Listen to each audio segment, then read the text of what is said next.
তাহলে এই দীর্ঘ ইতিহাসকে বাদ দিয়ে আপনি শুধু বলতে পারেন না যে আমার জন্ম 1971 হয়েছে, এটা একটা ভুল বয়ান। আপনাকে ওই ইখতিয়ারউদ্দিন মোহাম্মদ বিন বখতিয়ার খিলজি থেকে কানেক্টেড করতে হবে। যেটা গত সরকার যেটা করেছিল খুব ভয়ঙ্কর ছিল, যে আমাদের সিলেবাসে ইখতিয়ারউদ্দিন মোহাম্মদ বিন বখতিয়ার খিলজিকে দখলদার আর বিভিন্ন পালেরা এবং সেনেরা এই অঞ্চলে যে রাজত্ব তৈরি করেছিল সেটাকেই বাংলাদেশের মূল সংস্কৃতির ধারা হিসেবে তুলে ধরা এবং ইতিহাসের ধারা হিসেবে তুলে ধরা। এই বয়ানটা হচ্ছে ইন্ডিয়ান বয়ান। এবং আমি এই বয়ানের সাথে পরিচিত হই যখন আমি প্রথম ভারতে যাই 2011 সালে। তখন ভারতে গিয়ে আমি এই বয়ানের সাথে পরিচিত হই যে ভারতের মানুষ বাদশাহ জাহাঙ্গীর, বাদশাহ আলমগীর, বাদশাহ আকবর তাদেরকে নিয়ে গর্বিত নয়, বরং তাদেরকে নিজেদের শত্রু মনে করে। সাধারণ মানুষ না, বিজেপির পলিটিক্যাল বয়ান, যারা হচ্ছে দুশ্মন, শত্রু। তো এইটাও আমার কাছে অনেক আশ্চর্য ছিল যে যারা তাদের পুরো লাইফের সকল কিছু, দেখেন ব্রিটিশরা সকল সম্পদ লুটপাট করে নিয়ে চলে গেছে এক দ্বীপের মধ্যে, উত্তর মেরুতে, চারিদিক দিয়ে সমুদ্র নদীতে ঘেরা এক দ্বীপের মধ্যে। আর বাদশাহ আকবর বলেন আর বাদশাহ জাহাঙ্গীর বলেন আর আলমগীর বলেন, তারা কোথাও অর্থ পাচার করে নিয়ে যায়নি। ইন্ডিয়ান অর্থ তারা কোনোদিন পাচার করেনি। ইন্ডিয়ার অর্থ তারা ইন্ডিয়াতে ইনভেস্ট করেছে। ওই কারণে ইন্ডিয়ার জিডিপি ওই সময়ে বিশ্বের টোটাল জিডিপির 1/5 ছিল। তাহলে কিভাবে সে ইন্ডিয়ার শত্রু হতে পারে? যারা ইন্ডিয়ার কল্যাণের জন্য কাজ করেছে তাকে কেমনি ইন্ডিয়ার শত্রু বানানো হয় শুধু ধর্মের কারণে? বাদশাহ আকবরকে কিছুটা ছাড় দেয় সেকুলারিজমের কারণে।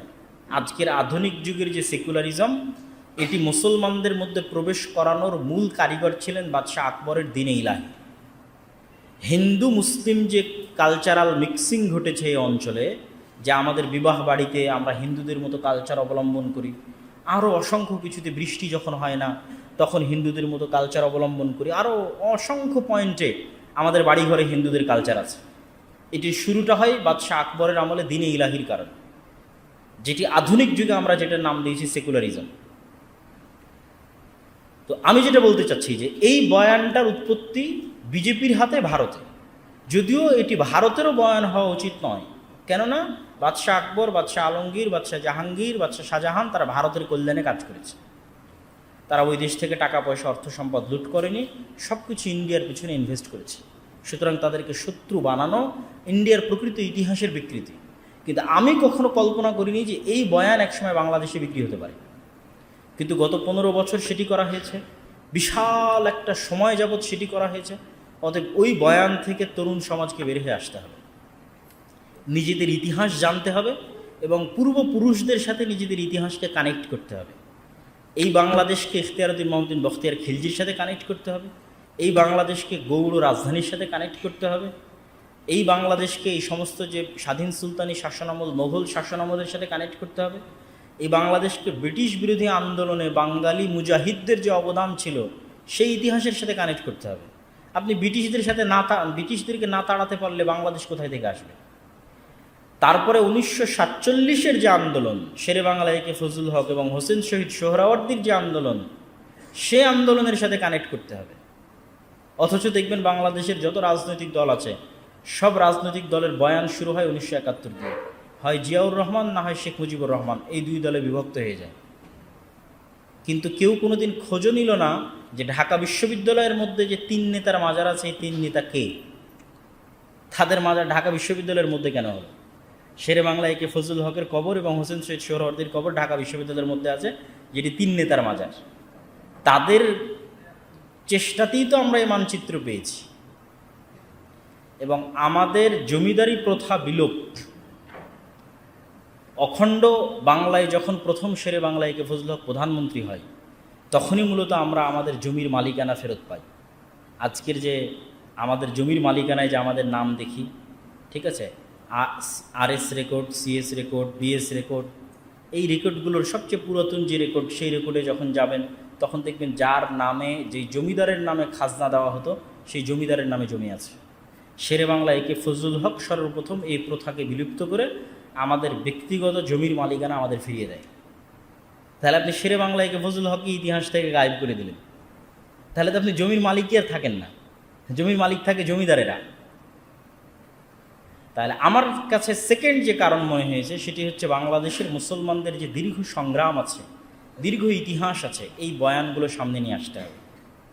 এবং কাল্পনিক যে বয়ানগুলো আমাদের সামনে বিক্রি করা হয়েছে, এই বয়ানগুলো থেকে বের হয়ে আসতে হবে।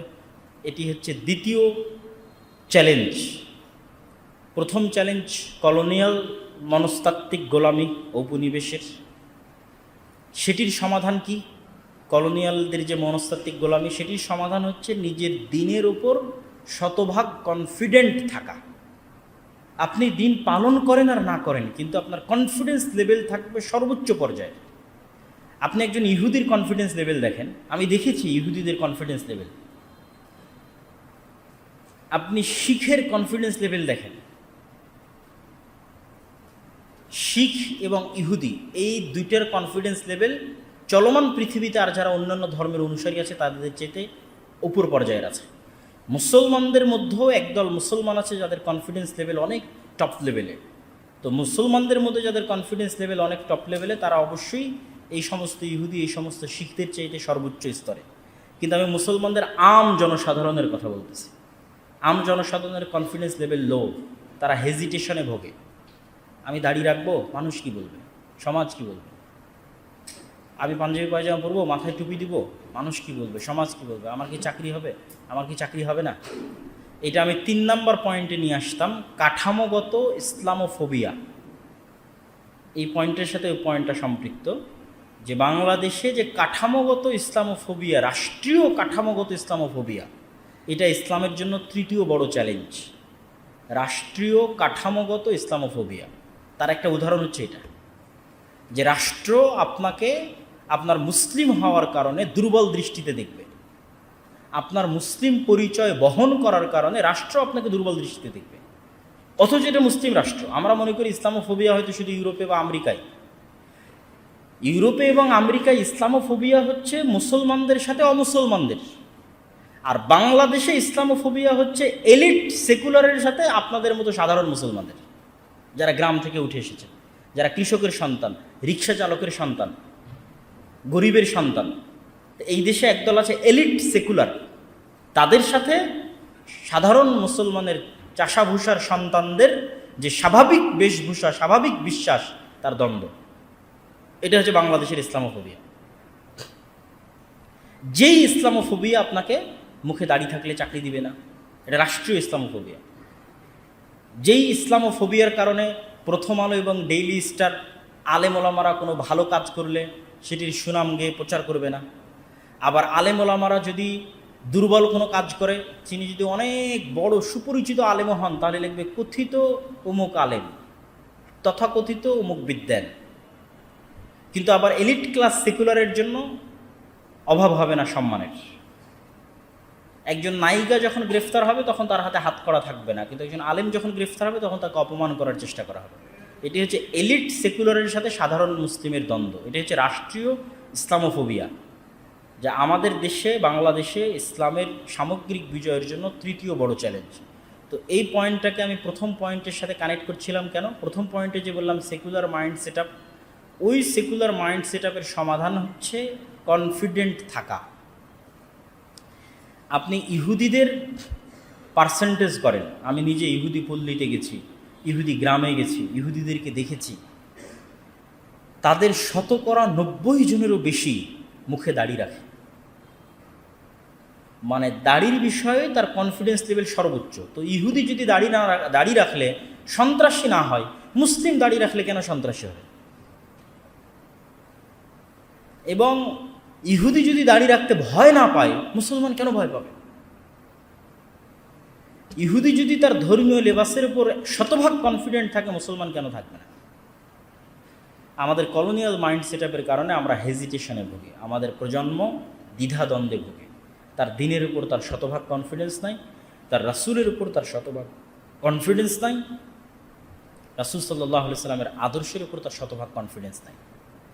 তাহলে আমাদের কনফিডেন্ট লেভেলকে হাই করতে হবে। ওমাই ইয়াতাওয়াক্কাল আলাল্লাহ ফাহুয়া হাসবুহু ইয়াত্তাকিল্লাহ ইয়াজআল লাহু মাখরাজা ওয়া ইয়ারযুকহু মিন হাইথু লা ইয়াহতাসিব।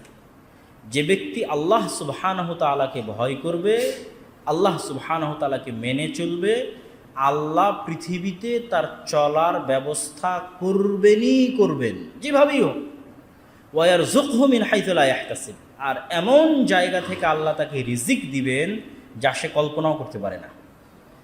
এই আয়াতটা কনফিডেন্স লেভেল হাই করার জন্য, যে যেন আপনি আপনার দিনের সাথে কম্প্রোমাইজ না করেন, নবীর আদর্শের সাথে কম্প্রোমাইজ না করেন মানুষের ভয়ে।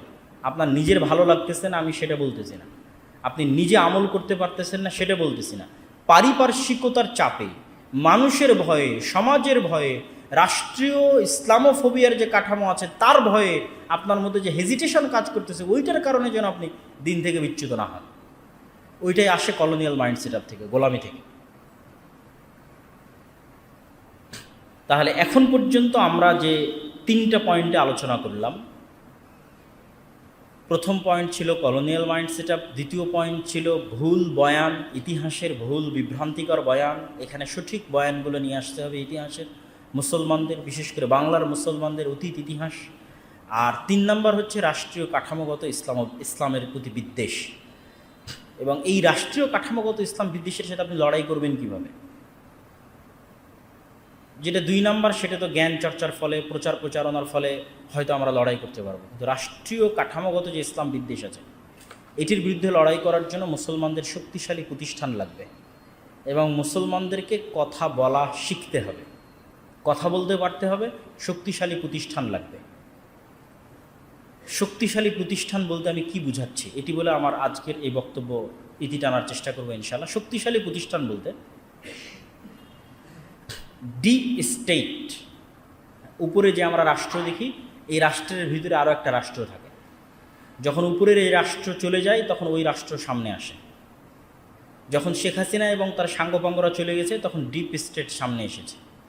এই ডিপ স্টেট যখন শেখ হাসিনা ছিল তখনও রাষ্ট্র ক্ষমতায় তার রাষ্ট্র ছিল।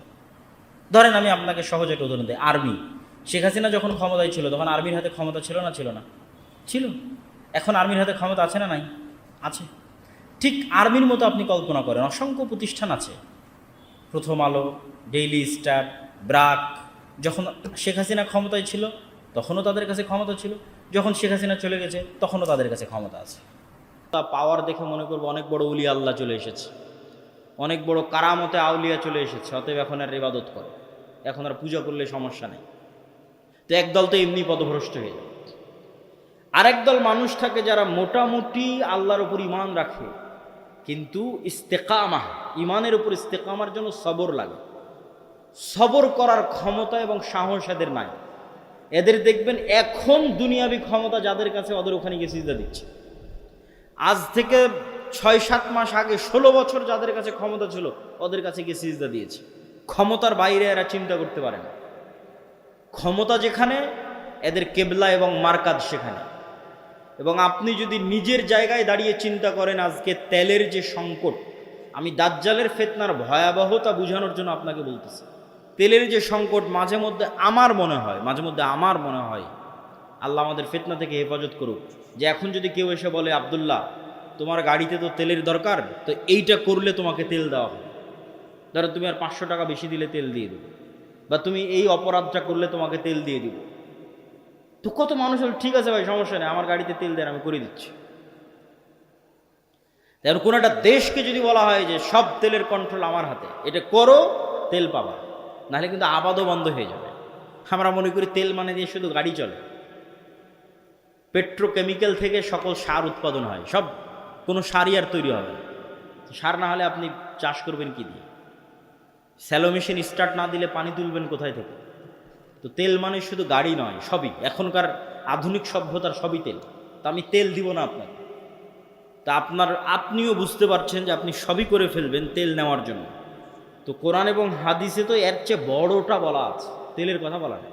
সরাসরি আকাশের বৃষ্টির কথা বলা আছে, জমিনের ফসলের কথা বলা আছে ডাইরেক্ট, যে দাজ্জাল ইরাক এবং শাম এই 2 দেশের মধ্যের সীমানা দিয়ে যেতে থাকবে।